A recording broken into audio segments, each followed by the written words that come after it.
Good evening. I'm happy and excited to be with you here this evening. One of our greatest prophets, Isaiah, made his prophecy 2,700 years ago. For out of Zion shall go forth the law and the word of the Lord from Jerusalem. Jerusalem is no ordinary city. It is the only city in the world that is holy to three major religions. Thus, I believe this is the time to strengthen the links between Jerusalem, the state of Israel, the Jewish people, and the entire world. This is the time to make these links more meaningful, mainly as a path towards fulfilling the vision of doing good.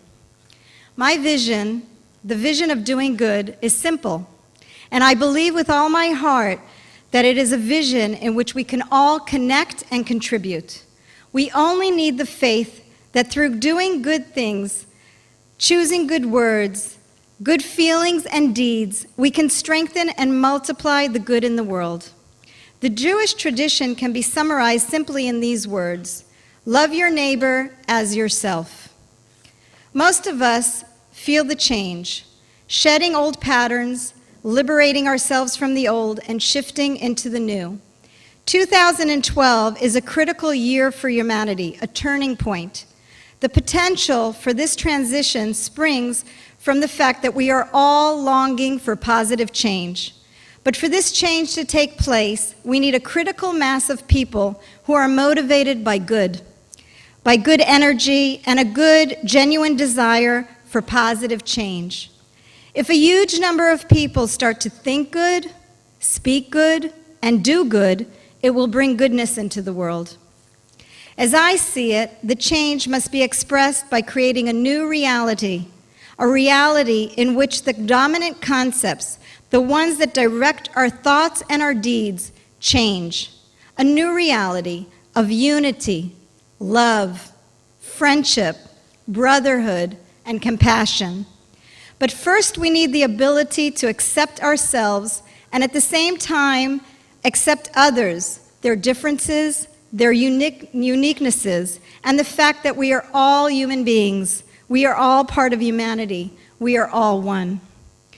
The Jewish tradition gave the world the eternal value called tikkun olam, repairing the world, which means the obligation imposed on every Jew to strive to make the world in which we live, the world we will leave to our descendants, better than the world into which we were born.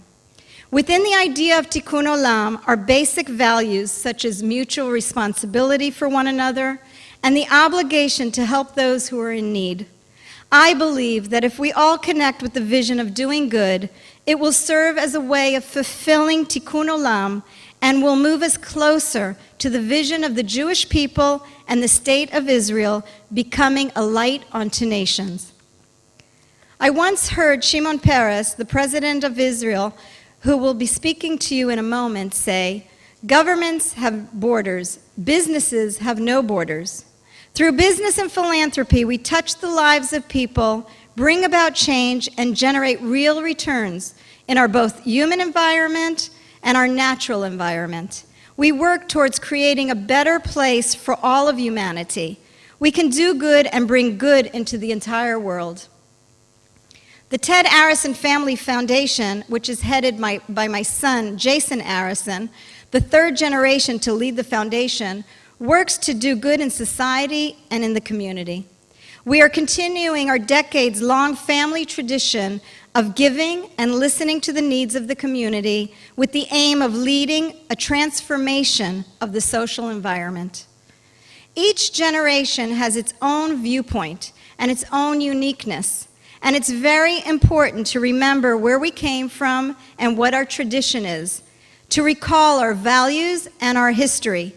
But it is no less important to allow the next generation to take the reins and lead the organization to an up-to-date place, a place that's firmly connected to the here and now and to the future. A generation that's connected to itself, because if every person and every organization is connected with their own essence, it will enable true flourishing and growth. About 6 years ago, I initiated Good Deeds Day in Israel through Ruach Tovah, Good Spirit, an organization that works under the Family Foundation. All that's required to take part in Good Deeds Day is goodwill and the recognition that even smiling at another person is a good deed. Good Deeds Day, which took place today in Israel and will take place on Sunday in the rest of the world, has gained tremendous momentum and has spread to dozens more countries through the cooperation of the Jewish Federations, Global MTV, and other partners that help to turn Good Deeds Day into the global day of giving. You, each and every one of you, who already do so much for the community, society, and the world, together we can create a critical mass that will bring about essential change in the world for ourselves and the generations to come. One last thing before I ask President Peres to the stage. When I speak of a critical mass of goodness, now's the time. With tension in the South, the Iranian threat, and the tragedy in France, now is the time that anyone who believes in God, who believes in a higher power, or just has a pure intent in his or her heart, ask for peace, ask for love, ask for protection, ask for unity. Ask that our unity of goodness will fight off all evil. Together, we can create a critical mass of good energy in our minds and in our hearts. I now have the honor and the pleasure of inviting to the stage a leader, a visionary, a man of peace who is admired throughout the world, a man who has dedicated his entire life and his numerous talents to contributing to society, a man who is invaluable to the state of Israel and the Jewish people, and a man whom I appreciate and admire, the President of the State of Israel, Mr. Shimon Peres.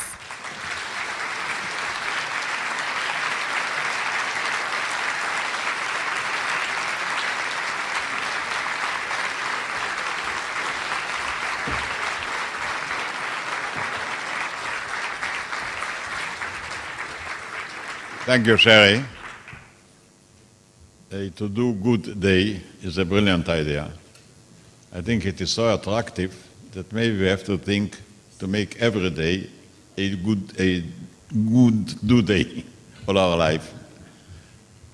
Really, it's a wonderful occasion, and I want to compliment you on the idea and the fact you have mobilized so many volunteers to do so.